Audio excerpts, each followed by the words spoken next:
All right, guys, welcome to episode number 1. We are live. This is the Go Figure podcast show, live streaming to you most Tuesdays and Thursdays from 12 o'clock noon to 1 p.m. Mountain Standard Time. Here we got my partner, Ty Talbot. How's it going?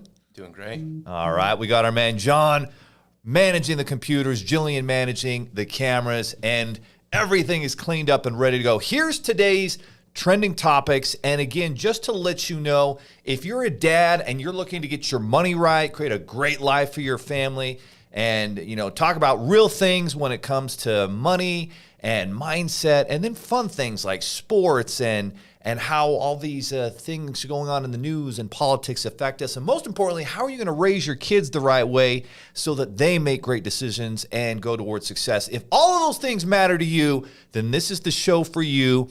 And it's going to be most Tuesdays and Thursdays from noon to 1 p.m. Here's what's on the docket for today. Number 1, U.S. families' savings is shrinking big time. I mean, people's savings accounts are being blown up right now by inflation. We're going to talk about the top contenders, or is it pretenders, Ty? We're going to talk about the concerns for the Jets, Giants, Vikings, and Ravens in the NFL. We're going to talk about Elon Musk's hardcore work ultimatum and what people are saying about that, what Twitter employees are doing. Is Twitter even going to exist in the future? And we're going to talk about why Sam Bankman-Fried, you've been hearing about this FTX story about this CEO, the dude with the curly hair, who's kind of a little wild guy. And, I think he had 15 or 20 people in his company. They were all having sex together and working together in the Bahamas, and they were stealing people's money, unfortunately. So we're going to talk about that. We're going to talk about why maybe he might get away with all this, which is insane. And then we're going to talk about leadership. Bob Iger is back taking over Disney. We all love Disney, right, John? You're a Disney guy. Ty and I love going to Disney World with the kids. So we're going to talk about what that means for Disney. And Bob Iger he's a great leader. We're going to talk about that. And then families are stressed out, and Americans are planning to buy fewer Christmas gifts and donate less to charity here at the end of 2022, not the way it was last year. And then finally, we're going to talk about the real meaning of financial freedom. And we always end every one of these shows with a take action item. And we've got an awesome take action item that's going to help you and your family in terms of getting your money right. And really, a lot of it is kind of intentional in terms of what you want to define and what you want in your life. So we're going to talk about that at the end. So that, my friends, is on today's docket. Let's go ahead and get started, if we can, with topic number 1. This is our money topic. Money, money, money. I'm not a singer. John, you're the singer. You should be singing this. All right, so our first topic is U.S. family savings shrink big time. This is a Wall Street Journal article, and I love the Wall Street Journal because I feel like it's one of the few media companies out there that tries to tell the truth, tries to get both sides. It's not too far left, too far right. It tries to be right in the middle. So here's what it says. It says this. Let's jump into it. All right, the top says, it is the $1.7 trillion question for the U.S. economy. How long can the savings consumers built up during the pandemic keep their spending going? The answer is about 9 to 12 more months. So basically, here's what it's saying here. About a third of savings has been slashed so far in 2022. That's kind of crazy. Ty, what's behind this? Why are people starting to drain their savings accounts in 2022? What are you seeing out there? I mean, you and I talk with hundreds of business owners every single month who are trying to build something, trying to take care of their families. What's going on? Why are people having to go through there and burn their savings?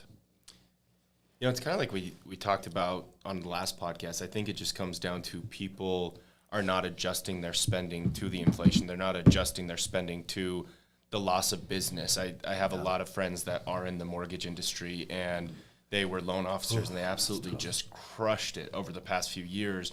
And they're still spending like they have been over the past few years, which obviously is not going to work right now. And so, yes, you are having to dive into savings because you're spending more than you're bringing in, and that's the problem.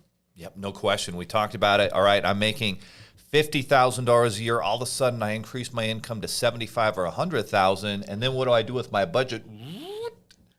Oh, well, I was getting by on 45,000 a year, but now it's taking me 105,000 of my 100,000. And so that's what happens. We increase our lifestyle, we increase our budget instead of having that savings. And it's not just save to save, it's save to invest, right? Save to create cash flow. Like that's the real freedom. Hopefully you can learn these things way before I did. I'm now 42 and really working hard to put cash flow properties and businesses together to take care of our family. But like we're going to talk about financial freedom and what it takes to achieve that later on in this episode. But basically, savings accounts are being slashed. And so all the savings that America has, which was up to like 2.3 trillion, now I think it's down to 1.5, 1.6. So a third of it gone just like that. And they're saying in the next 9 to 12 months, at the pace we're on, most of American savings will be completely depleted. What's that going to do to the economy and to people's families? You know, what's interesting, Leo, when I first read this, the thought that came to my head is all the media, the news that I see is that nobody in America has a savings account. So truth be told, I was shocked to see that there's even that much money in savings. People do have savings. This is good news. Yeah, and I almost feel like this was designed to put fear into us. But as a 30-year-old, 35-year-old, 40-year-old, let me ask you this. What is the point of a savings account? What's it used for? A great point. It's literally just to feel good in case something bad happens. But at the end of the day, the problem with savings is savings accounts don't make you any money. Generally, they pay like 1% of 1%. And so really, it's what are you doing with that money and what are you investing it in to get a return? So what are the things people should be doing with savings?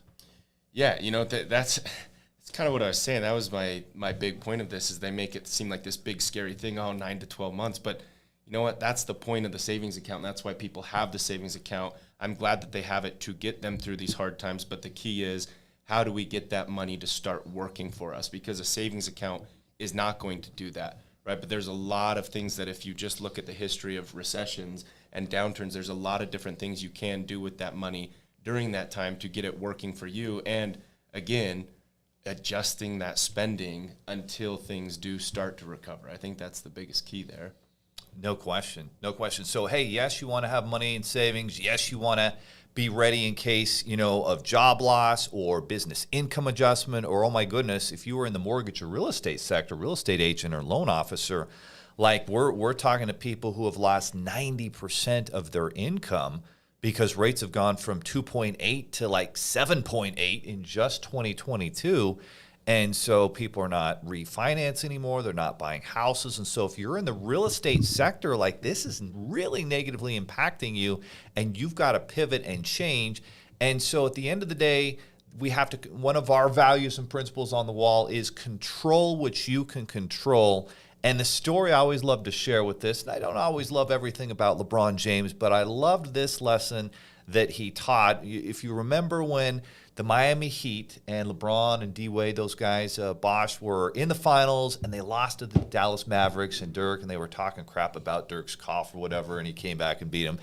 And LeBron got so much crap after losing because they brought the three biggest stars and they didn't win it, and he cared about what everybody think, and he was all worried about all these things he couldn't control, and he forgot about what was most important. That next year when he came back and won it, and albeit with a very stacked team and so forth, but he won that championship, and he was a different guy, and somebody got to him, some mentor, some, I don't know if it was a therapist, and they're like, dude, stop worrying about all the stuff you can't control and really focus on what you can, and then we'll let the chips fall where they may, and we can live with those results. And I heard him say that over and over again. I'm like, something changed and somebody got to him. And that's what we need to do during these crazy times.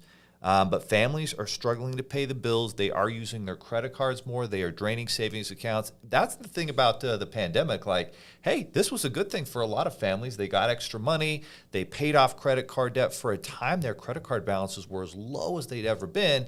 And now they're really starting to accelerate as people are struggling to pay bills and not adjusting to lower income. We're seeing a lot of tech companies lay people off too. So, one hack that I like to use with that, Leo, because I'm not a big fan of racking up the credit card debt, but when things are a little tight, a little scary, you've got bills that have to be paid, right? It's got to happen.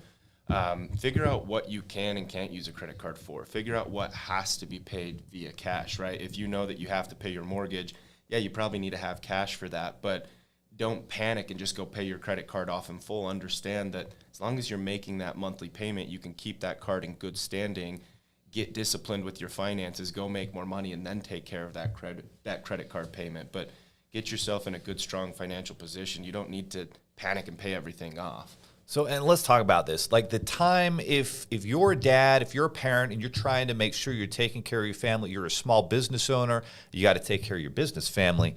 The key to success in life and business is having access to money and capital before you need it.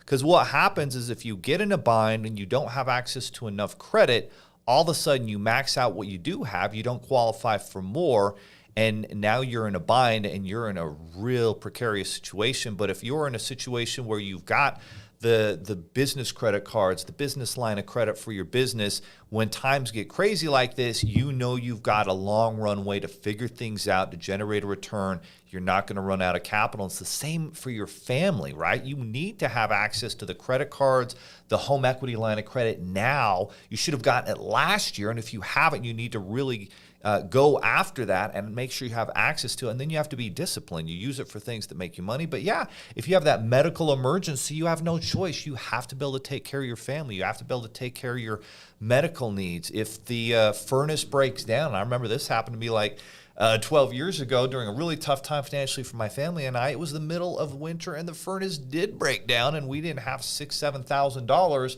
of credit or cash to take care of that. And that's the lesson.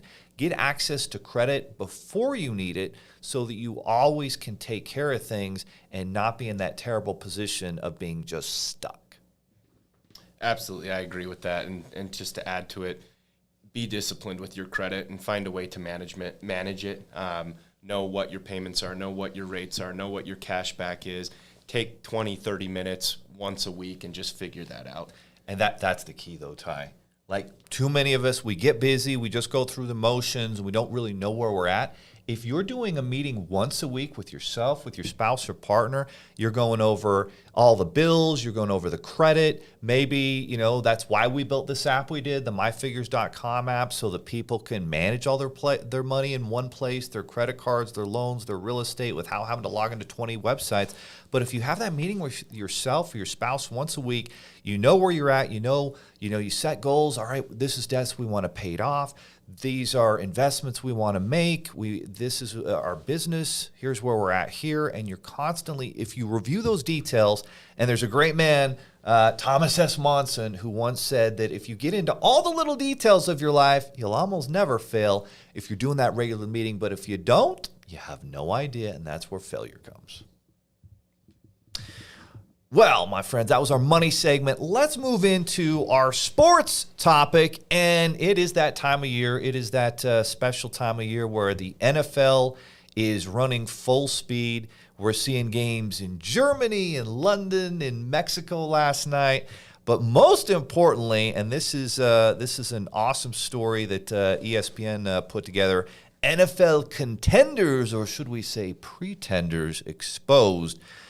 Concerns for the Jets, Giants, Vikings, and Ravens. Let's start with the Jets. And I don't know why my 13-year-old son keeps saying this, but every time I'm watching a Jets game, he's like, oh, Zach Milsom is not playing very well. Zach Milsom, like, we all know that little story maybe about, maybe you don't, but Zach apparently had something with his mom's best friend, so I don't know what that's all about. But anyway, I do know the Jets struggled on Sunday. What did you see? What's going on with these Jets? Well, first of all, that was probably the most boring football game I've seen in quite some time. Yeah. And I think Bill Belichick absolutely just owns every single mind, not only of the Jets, but the Jets players, but the Jets coaches, the Jets fan base. They are just absolutely owned by Bill Belichick. And it was embarrassing because that was not the Jet football that we've been seeing all year. That being said, Zach Wilson needs to grow the hell up. And get out of his own head. Getting called out. It is embarrassing. Like they sit down with him, probably one of the worst quarterback performances we've seen in a long time, and he won't even own it. Oh, my word. And I hate this. I'm a BYU guy. He's a BYU quarterback. I root for this guy, but that was embarrassing. Take some accountability, Zach. Yeah, they literally interview him after the game, and he's like, they're like, do you think there's anything you need to work on? And he pretty much is like, oh, no, just the team lost. I'm like, no, bro. Your receivers were frustrated. Your defense allowed 3 points the whole game. The only way they won was the Pats got that. It was a kickoff return, right? Or yeah, punt return. Punt return for a touchdown. And so you lose 3-10. Your defense killed it. And you've got talent on offense, but, yeah, it's everybody else's fault. Like, that's, again, one of those values, principles things. And sometimes, if you grow up in a privileged household, which Zach did, in Draper, very nice community down the road here from us. And sometimes accountability isn't always one of those values. It's tough to teach that value to kids, even if you're not super wealthy. So how important is it to teach accountability to your kids? And what are you going to be teaching Jack and your baby that's coming on the way? How are you going to teach accountability? Because it's tough in today's world. Like, how do you teach these kids that they have to be accountable, that if they make a mistake, it's on them, that we don't blame others? Like, I think a big part of that is letting them fail and not rewarding them when they fail. Yeah. Like, you don't need to go scream at him and put fear in him because he lost, but let them know, hey, you lost, you didn't do well, but here's what you need to do to fix it and go work on it, versus it's always someone else's fault is the attitude I'm getting from Zach, and I can't stand it. No, that's not what winners do. That's not what leaders do. Leaders are accountable. The one thing I've always admired about Andy Reid, the coach of the Kansas City Chiefs, and you can tell his players, man, they would run through a wall for that guy. Patrick Mahomes, I'm going to say the best player in the NFL right now, would run through a wall for Andy Reid. And every time an Andy Reid coach team loses, he comes out and he sets the example. I didn't get the job done this week. I didn't have our team ready. I didn't put together the right game plan. And he falls on his sword like a true leader. And then guess what happens when Patrick Mahomes sees that? Oh, well, he goes up and follows. I didn't do this. I threw the interception that hurt us. I didn't make the right decisions on the field. I didn't have our team prepared. And it's just this whole example. And that's a sad thing. Robert Saleh is that leader. Oh, yeah. He is accountable, and he has changed that culture. And Zach better get his shit together. He's going to be out. Oh, yeah. He's not putting up with him anymore. So, did you see Pat Mahomes' face when the Chargers went down and scored with a minute and a half left, whatever that was? Dude, I was looking. I could see it on his face, just this focus. His lips had like this weird look on him. He like smiled. I mean, this guy. It was wild. They score. Any other quarterback in the NFL is thinking, oh, boy. Here we go, because that Chargers defense is pretty good, right? And, and they put in that touchdown with, or whatever. They take the lead with a minute and a half left, and it's the camera goes over to Pat Mahomes, and he literally has a smirk, like, I got this. Yeah, wow, dude, that guy, he's just on such another level. And who does he throw it to for the touchdown? Travis Kelce. Yeah, best tight end in the league. How's he always open at crunch time? Because big players make big plays in big games, and that's what these guys do.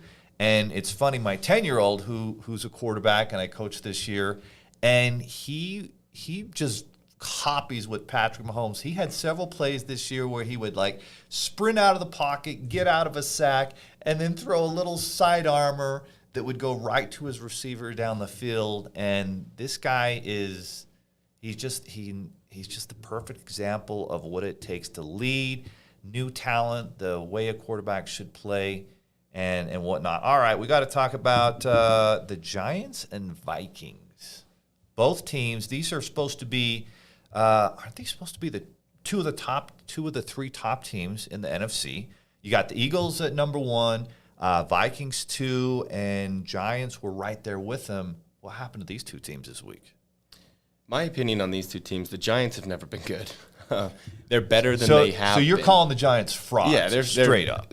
Saquon's great, and that's about it. No one's been taking them seriously, and now they're an okay team. They can get some of these bogus wins, but it's crunch time in the NFL. You're going to see the Giants slip pretty aggressively. I think they're a very, very, very middle-of-the-pack team. Daniel Jones is a poor man's Ryan Tannehill, and you're never going to win a playoff game with that. Completely agree. If these guys make it to the playoffs, they're a first-round loss.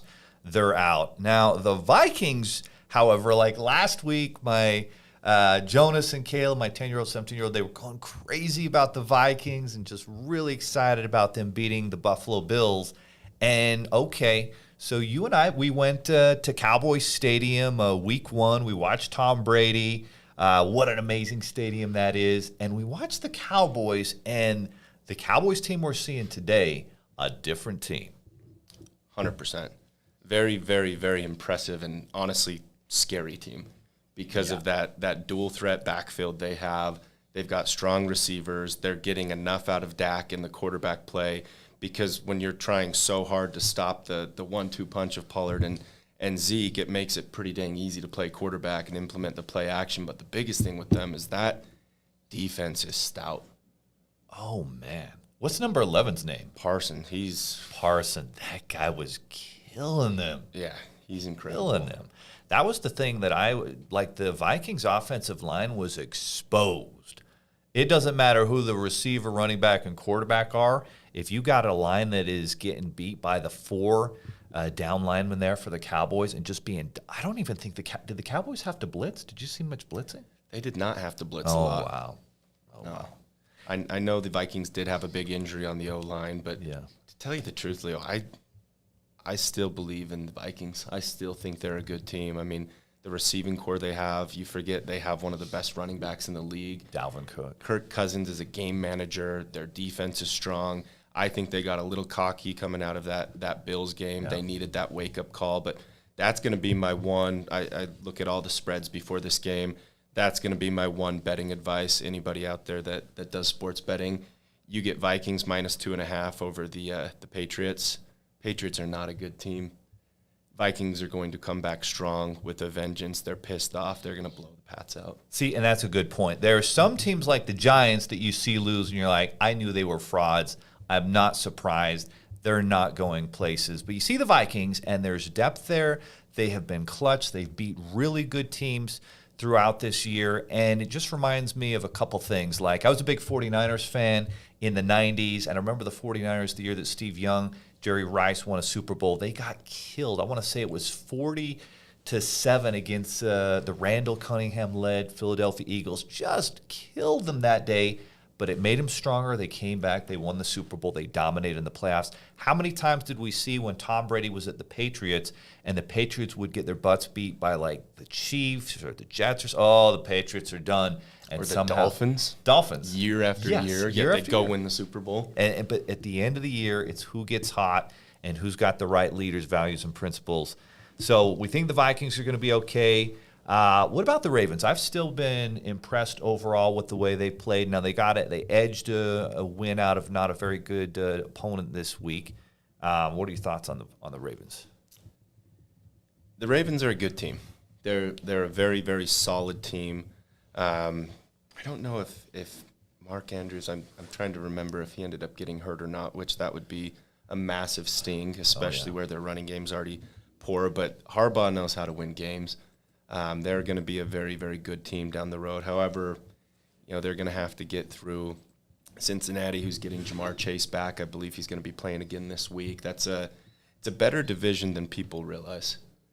That AFC North there. But I do think the Ravens will be a playoff team, and as long as they don't draw the Dolphins in the first round, I can even see them getting one win in the playoffs. Yeah, I agree. Lamar Jackson seems like he's improving. He's getting better. They're running the ball well. They still feel to me like there may be a weapon or two away from really contending for a Super Bowl, but they're well coached. And John Harbaugh is going to get the most out of his talent there. So good things. Any final words? I know we have to talk about the Dolphins. How'd the Dolphins look? The Dolphins had a bye. It was so they look pretty good. They just got more healthy. Yeah, the Patriots going out and beating the Jets put us in solo first place in the AFC East, which has been a while, so that feels nice. And we've got the Texans this week, and I think we're 13-point favorites, which is a lot for the NFL. So is there an opportunity there? I'm not betting that one. I may bet the over on that one, but do not bet Miami at -13. That's too much for an NFL For team. everybody watching, they're not like, how are the, different ways that you can, bet legally on football sports? Like, how does you got like FanDuel and DraftKings and all these different things? Like, how does it work? I don't really know how it works. How does it work? Do you know?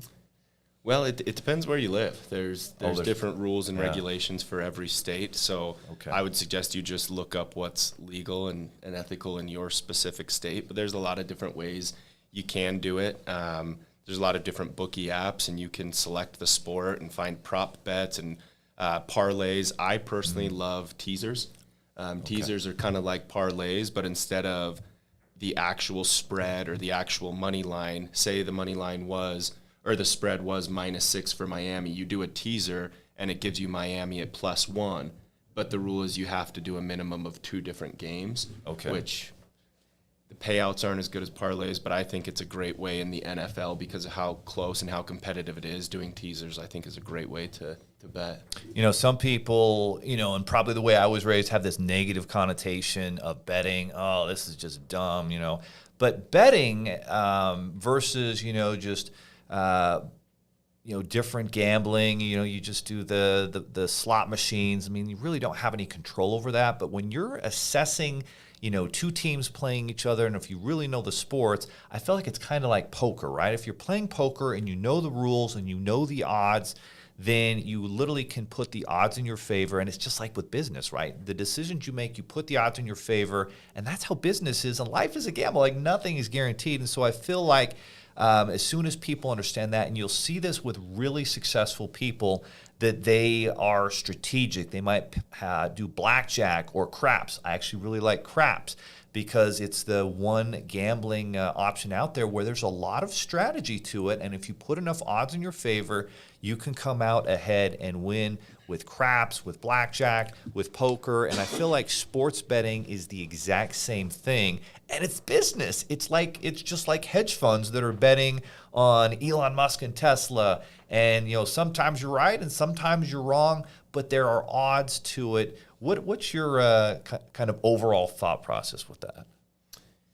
I agree with what you said right there. I occasionally will sit down and play a slot if it's money that I'm willing to lose to buy some time. But if I'm really going out there and trying to win, I'm not sitting down and playing slots. I'm not playing blackjack, and personally, I'm not even playing craps. I'm sports betting because I am passionate about it. I enjoy it. I love it. Last night for the game in Mexico, awesome game, but I went and found 6 different prop bets, and I hit 5 of them. I got George Kittle scoring a touchdown. I got Deebo Samuel going over 11 yards rushing. Good. I got, this one was scary, but Jimmy Garoppolo throwing for less than 270 yards. And I got Colt McCoy throwing an interception. So, I mean, prop bets, if you know the players, you know the games, you know the matchups, it's a great way to bet, and I do a lot of research on it. Dude, I don't think anyone's going to want to play the 49ers come here in January. I mean, they can run the ball. They've got a tough defense. They got a tough team. And I think deep down, John Lynch, purposely didn't get Jimmy G traded because he knew there was a real good chance they might need to come back to him. And it sounded like Trey Lance really was more of ownership's call versus the general manager, John Lynch. And then didn't you say something happened with John Lynch's contract? Like after, they decided they were going to go with Trey Lance? Yeah, I haven't done a ton of research on the Niners, but I 100% agree. I think it's a 5-win team with Trey Lance at quarterback. I totally He's agree. A project, but he's not ready yet. No, I've been impressed with Jimmy G. Okay, well, good times. That closes out our sports section. And Ian, guys, if you have questions, comments, topics you'd like us to tackle, type those in the chat box. I think there's a super chat feature where you can donate some money to charity, et cetera, et cetera. Let's move on to our mindset section. And this one's going to be about work in America.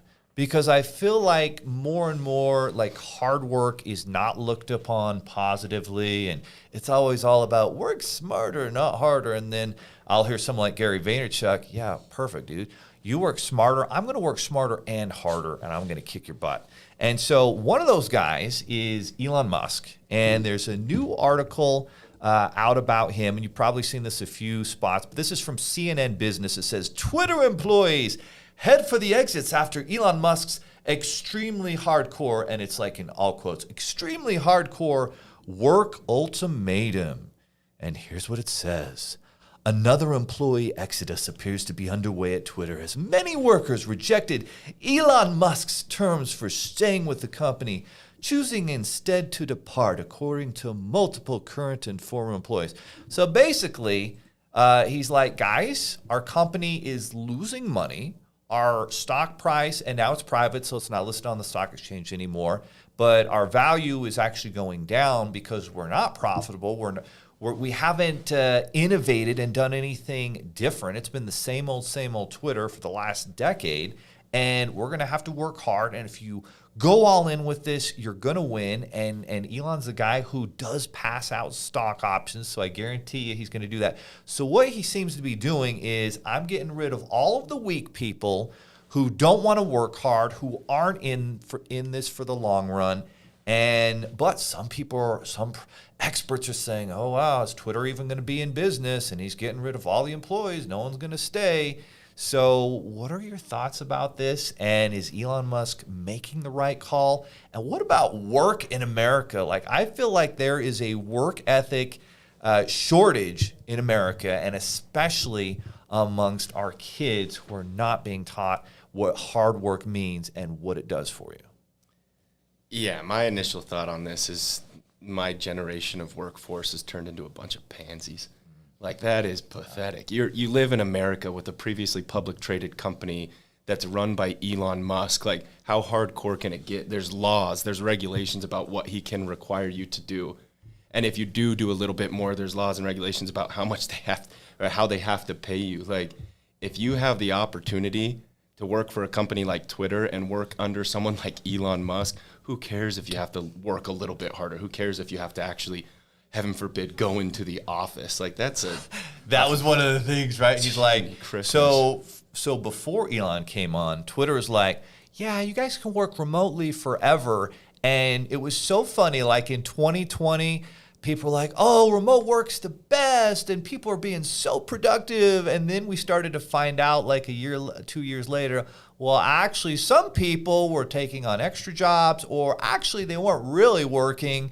They were, doing all these other things, and magically production started to go down. And all of these tech companies that went all in with remote work are now magically saying, actually, get your butt back into the office. So what's your thought like of remote work versus working in the office, and the difference and the success that companies have with that? I've had to, managing a handful of employees, I've had to learn and understand that people do work differently, right? There's different styles, not only different styles, but there's different roles. And there are certain roles where I think someone can work from home and function and do that well, but there's significantly more roles where, yeah, they can work from home, but they're going to perform significantly better in the office, with the culture, with the environment, with the energy, and simply just pulling themselves from the distractions. Right, Leo, I cannot work at home. The way my mind works, if I'm working at home, I'm going to start working on a project while I'm on a phone call, and then I'm half-assing it. It's not realistic. So I'm always a big fan of get in the office, build the energy, build the camaraderie, build that culture. But, I think Elon's move here is he's trying to posture himself, which you're Elon Musk, you don't need to do that. Like, your presence is enough. Go in there and lead with love. Let them know there's going to be changes. We're going to build this thing. We're going to do it the right way. I don't love how he came about this, but people need to just grow up. I think that's a good point, though. If you're a leader, and if you're watching this, or you're watching the replay, you probably are. Maybe you're a small business owner. Maybe you're getting involved in the business finance space with us here at Seven Figures Funding. But regardless of that, leadership is a two-pronged approach, and it is different. There was a lot of scare tactics and fear stuff, fear-based leadership, and there still is in a lot of companies. I feel like 10, 15, especially 20 years ago. And you don't have to be that kind of a hard ass and treat people disrespectfully. You do need to be firm. You do need to be resolute about what matters, and that we have non-negotiable values and principles that we're going to stick to. but there has to be some love. There has to be some benefit. Here's what's in it for you to become a team member and to go all in. And here's why it's going to be very satisfying and worthwhile. And here's how it's going to reward you financially. But then at the other, side of it, you've got to be expected. All the good things in life come from doing something hard. Once I was talking to my kids, and I've got 5 kids, right? And I sat them down and I asked each one of them, what's the hardest thing that you've had to do in your life? And Lucas is like, Dad, when I self-taught myself how to play the guitar, that was so hard. But what was he most proud of and what he's loved the most? That he can play all these different instruments now. He self-taught himself music. We put him in piano lessons. He hated it. And then all of a sudden he learned how to play the guitar. And then all of a sudden he came back to the piano and then the electric guitar, and he self-taught himself. My daughter, hers was dance, but she put in so much blood, sweat, and tears. And all these areas of life where we put forth the hardest effort, was the hardest challenge, that's where success comes in, and that's ultimately what gives us value. And if you think you can go through life and not and be satisfied and happy and feel like you achieved your potential without working hard, you're going to be sorely mistaken. Yeah, I agree, and it's interesting how frequently those experiences come back in your mind as you're doing hard things today, right? For an example, I talk about football a lot, right? High school football. After all of our conditioning, after 2-a-days, we had this tradition where we'd go out to the track, and it was called Brave Quarters. And essentially, week 1 of camp, you would sprint 1/4 mile. And that was every day after all of our training. Week 2 of camp, you do 2/4 miles. Oh. Week 3, you did 3. And week 4, before our first game, mile. You were doing 4. You would take a 5-minute break in between, but you were sprinting 1/4 mile, trying to do it under 70 seconds every single time. And I can't tell you how many times, even in life today, it sounds silly. Like, this one's kind of embarrassing to admit, but my son, Jack, last night, he just would not go to bed. And I'm sitting there, like, doing the rock, and it's like, oh, man, he's close. His eyes are starting to quiver. And you ever get that the shoulders where it's like, I have to set this kid down. It's cramping up. Right. It could be something like this silly little thing. And I think back to 12 years ago, you know what? I was dead. I was beat, and I did that brave quarter. I finished that brave quarter. I can power through this. And those are one of the hardest, physical things I've ever done. And doing hard things teaches you how to get through trials during different aspects of life. So I think it's very important we do always continue to push ourselves and go through challenges. No question. No question about it. All right, our next 2 topics, which one do you like better here? We could talk about Sam Bankman-Fried, the FTX CEO, seems to be being treated with kid gloves, or we could talk about leadership by Bob Iger returns to Disney. Which one do you like best? Let's talk about Bob. Let's jump to Sam. Let's jump to Bob Iger. Yeah, Sam basically making bad decisions with FTX, may go unpunished. Who knows what happens there? He's pretty connected up in that world. But for the last, it's been about 2 years, Disney stock has dipped, I think, over 50%. And so they had some initial success, and Bob Iger led Disney through all these crazy times. He took over. The previous CEO was Michael Eisner, and Michael was kind of this hardcore dude that was tough to work with. And one of the big things that he failed at was building a relationship with Steve Jobs. But guess who did? Bob Iger. He built this relationship back and forth with Steve Jobs and ultimately ends up buying Pixar. It's a win for Steve Jobs. But Pixar, since Disney, connected there, has won big times. Toy Story, Finding Nemo, just amazing stories. So Bob Iger, he also brought George Lucas and Star Wars in, and then Marvel. Dude, how big was that Marvel thing? John, you've seen Avengers and Captain America and all these different amazing movies. Like, those have made billions and billions of dollars. All of that was Bob Iger's doing, and the employees there loved him. But apparently, over the past couple years, Bob Chapek is the CEO who took over after Bob Iger stepped down as CEO. and things have not gone nearly as well. Disney stock's down big time. Employees have not responded well. And he seems like he goes from, extreme to extreme. In one instance, he's, politically involved, clear over here, maybe on the left side, and then all of a sudden he jumps back and forth. Like, he just doesn't know who he stands for. And Disney has struggled. And so what are your thoughts on this, and what makes a great leader? Yeah, I wonder how much of that stock decline was during the COVID days and months and even years. People were stuck at home, and so the Netflix and the Disney and the Hulus were just totally overinflated. They weren't realistic numbers. They were just fake because people were forced to be home, and so they were watching these, and now obviously as we get back into the workforce, they start to decline. So I don't know the financials of Disney and how much like Disney Plus has to do with their bottom line revenue. That's been big. That's been big. In 2020, you're right. Disney Plus was killing it, getting all these subscriptions, and then they took a lot of that, invested it, and then those subscriptions started pulling back in 2021 and 2022. You're exactly right, because people get back to real life, and they're not all sitting at home watching TV. So. You know what else happened, though? COVID babies. Yeah. Give it about 3 years as these babies start understanding movies and TV. Disney Plus will be right back. It's true. In fact, I think 2021 was the first year in a long time that the U.S. actually had a boost in having babies. And for everybody watching, you may not know this, but right now in the United States, there's always been this worry, the planet's overpopulated. Well, guess where it's not overpopulated? In the United States. We're not overpopulated. And now we're to a point now where we're actually going to see our population decrease over the next 50 to 100 years because we aren't having enough babies to actually replace and maintain our population, which means all y'all who are getting older, all the younger people are not going to be able to pay your Social Security because there's not enough of them. So we actually need to be having more babies. Elon Musk talks about this. That's why I think he has like 9 or 10 kids. And so props to everybody out there actually having kids. We need you to have kids in the U.S. or our country's going to lose strength. And guess, where they're getting their asses kicked with this is China. So China is our number one competitor against the U.S.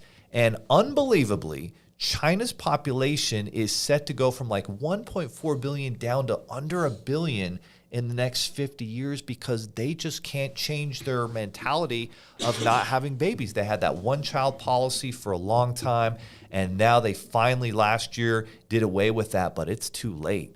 Like the habits and the psychology, like the Chinese people are like, oh my word, it's so expensive to have a baby, which it is, but they are not having kids. And you know who is? India. And India's economy is poised to really do well because they are now surpassing this year. They will surpass China as the most populated country in the world. So I'm not sure how I just went down this rabbit hole of population and having babies, but COVID babies. COVID. Oh, there it is. Right? COVID babies. So you're right. You're right. That's going to pay dividends down the road for Disney Plus and one of our favorite places, Disney World. As well. I guess to answer the question, sorry I took us on that weird path there. No, I think that was good. But Bob Iger and his leadership, interesting fact, I don't know if you knew this or did the research on this beforehand because this one kind of intrigued me.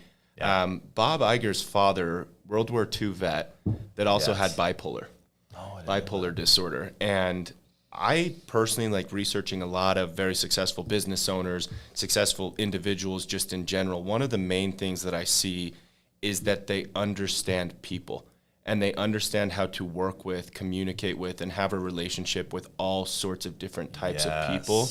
And for Bob Iger, through my childhood, I have a father who had an accident, a brain injury, and I had to learn how to adapt and work with him and multiply that by 100 is probably what Bob Iger went through as a child.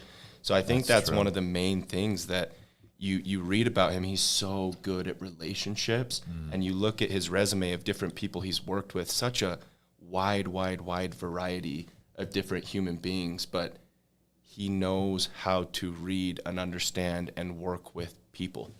He absolutely does. And some of the unique things, he has this great book that came out. My wife's like, you've got to, listen to this book. So I grabbed it on Audible and listened to it. And one of the stories in it, he started out with ABC Sports, the Wild World of Sports there for a while. And they had this big event, and it was just absolutely terrible, did not go well.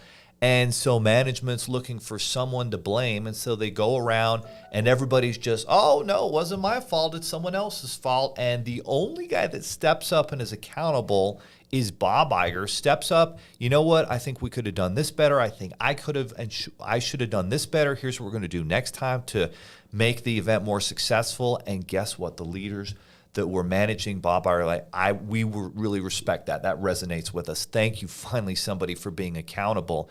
And so Bob steps up and he's accountable. And Bob is this guy who, builds relationships with everybody, with a Steve Jobs, with someone who's, a $15 an hour employee worker at Disney World. And one of the things that really struck me was a few years ago, do you remember this story? There was a young, maybe 3 or 4 year old that was literally eaten by an alligator at Disney World. And Bob Iger is clear over in, I want to say Shanghai, and he's opening up a new Disney park in Shanghai, and he has to get on the phone and talk to the parents of this child, and he does, and he's literally sobbing there because he's got kids, and just talking about all the things that they're going to do to try and help this family and how sorry they are and so forth. And then he goes out and he gives a great speech, opens that park. And so that's just a guy with incredible leadership ability, a lot of empathy and accountability, the perfect mixture, I think, of what we're talking about. And maybe kind of the other side that Elon Musk maybe needs to work on. And I mean, who are we to question Elon Musk? But I do remember this story where he had this, it's funny, he had this personal assistant who'd been with him a decade. And for out of the blue, he's like, I'm just going to, see if I actually need a personal assistant for the next, month. So take some time off. And he ends up like letting this personal assistant go after all a decade of work. And that was kind of crazy. So he's a little harsh in that regard. Maybe needs to be a little bit more empathetic. But at the same time, most of our population needs a whole lot more accountability. Absolutely. Can you imagine telling a World War II vet with bipolar that it's not my fault? Right, that's probably not going to go over well. Not going to go well at all. Awesome leader, though. Absolutely. All right. Well, it's time for our family section here. Stressed out Americans plan to buy fewer Christmas gifts, donate less to charity. This is another Wall Street Journal story. It says households, retailers, and charities nationwide are feeling the pinch of inflation. They are bracing for a humbug holiday season. U.S. consumers and businesses have trimmed spending plans for gifts, charitable contributions, etc. In this story, it talks about families who are basically, they might have spent $1,000 per kid on Christmas last year. Now they're literally like, wrapping up old toys because there's just no money. What's going on, and what are solutions here for some of these families or anybody out there who's trying to, have a great Christmas? Just get creative. There was I thinking back on my childhood, there was a year and a half, 2 year span where my parents had just gotten divorced, and so it was my single mother with me and my 2 sisters. Now, fortunately, I do have some grandparents that have some money. I'm sure they helped my mom out with the Christmas gifts themselves, but there was not a lot of activities that year as far as like going out to shows and going out to concerts and doing the typical Christmas things we were used to. But there was a lot more of at-home arts and crafts, reading books as a family, watching Christmas movies. And it's one of my, like some of my most special Christmas memories ever tie back to the years where my family was struggling the most, because we actually got away from all the gifts and all the hoopla that Christmas has become, and we focused on each other, and we focused on what we believed from a religious standpoint as a family. And you'll find that if you can focus back on what it's actually about, you're going to have a more meaningful, more special Christmas. And there's ways to do that without money. That's beautiful. And that's what the Christmas spirit is all about, right? Spending time with family. when I think back to Christmases with my family, I'm the oldest of 9 kids, grew up in Beaver, small town in southern Utah, 3,000 people. I do not think that much about the gifts received, but I do think about, some long games of a Monopoly that were just so much fun, or some games of Uno, or